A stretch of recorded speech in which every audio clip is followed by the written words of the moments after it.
നമ്മുടെ ആറ്റിൽ വെള്ളമൊക്കെ താഴ്ന്ന് വരുവാണ്. ചെറിയ രീതിയിലാണ് താഴ്ന്നത്. നമ്മളിപ്പോൾ ഒരു 5-6 ഉടക്കോല എടുത്തുകൊണ്ട് ഇറങ്ങി. ഇത് നമ്മളിന്ന് പുതിയത് മേടിച്ചു ഉടക്കോലയാണ്. ഒരു 3 നമ്മൾ വേറെ കുറച്ച് സ്ഥലങ്ങളിൽ ഇട്ടു. ചെറിയ വലകളാണ്, മീൻ നിൽപ്പുണ്ട്, പക്ഷേ ഒഴുക്കാണ് ഭയങ്കര. ഇത് നമ്മളിന്ന് പുതിയത് മേടിച്ചതാണ്. നമ്മളിന്ന് ഇടാൻ വേണ്ടി ഇറങ്ങിയ വല.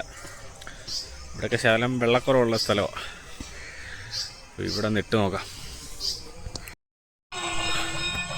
നമ്മൾ വലയൊക്കെ ഇട്ടിട്ട് ഇങ്ങനെ ഇരിക്കുകയാണ്. ഇതാണ് പത്തനംതിട്ടയിലെ വലഞ്ചുഴി ക്ഷേത്രം. ഈ ദക്ഷിണ കേരളത്തിലാണെന്ന് തോന്നുന്നു നദി പ്രദക്ഷിണം ചെയ്യുന്ന ഏക അമ്പലമാണ്. അതുകൊണ്ട് ഈ കാണുന്നതും പുഴയാണ്.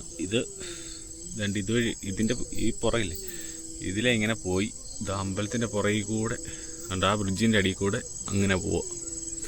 ഇത് നദി പ്രദക്ഷിണം ചെയ്യുന്ന ഒരു അമ്പലമാണ്. ദക്ഷിണ കേരളത്തിലെ ഏക അമ്പലമാണ്.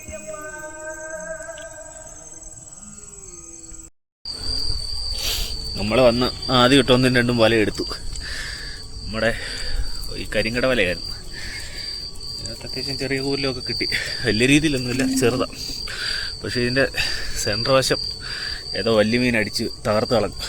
വലയുടെ നടുക്ക് വശം ഇല്ല. ഈ ഒരു വലയുടെ സെൻറ്ററിൽ എന്തോ ഒരു മീൻ അടിച്ചിട്ട് വലയുടെ സെൻറ്റർ മൊത്തം കീറിപ്പോയി. ചെറിയ മീനുകൾ കുറച്ച് കിട്ടി. കാരണം നല്ല തണുപ്പാണ്ട് ഒത്തിരി നിൽക്കുന്നില്ല. നമ്മുടെ 3ാമത്തെ വലയിലൊന്നും ഇല്ലായിരുന്നു. 4ാമത്തെ വല ചെറിയ മീനുണ്ട്. 5ാമത്തെ വല നമ്മൾ പ്രതീക്ഷിച്ച പോലെ തന്നെ അതിലുള്ള നമുക്കൊരു പ്രതീക്ഷ. അതിനകത്ത് നല്ലപോലെ മീൻ കിട്ടിയിട്ടുണ്ട്.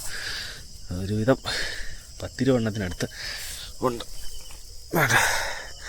ഞാൻ എല്ലാം ഊരിയിട്ടിട്ട് കാണിക്കാൻ. നല്ല സൈസ് കൂരിലുണ്ട്.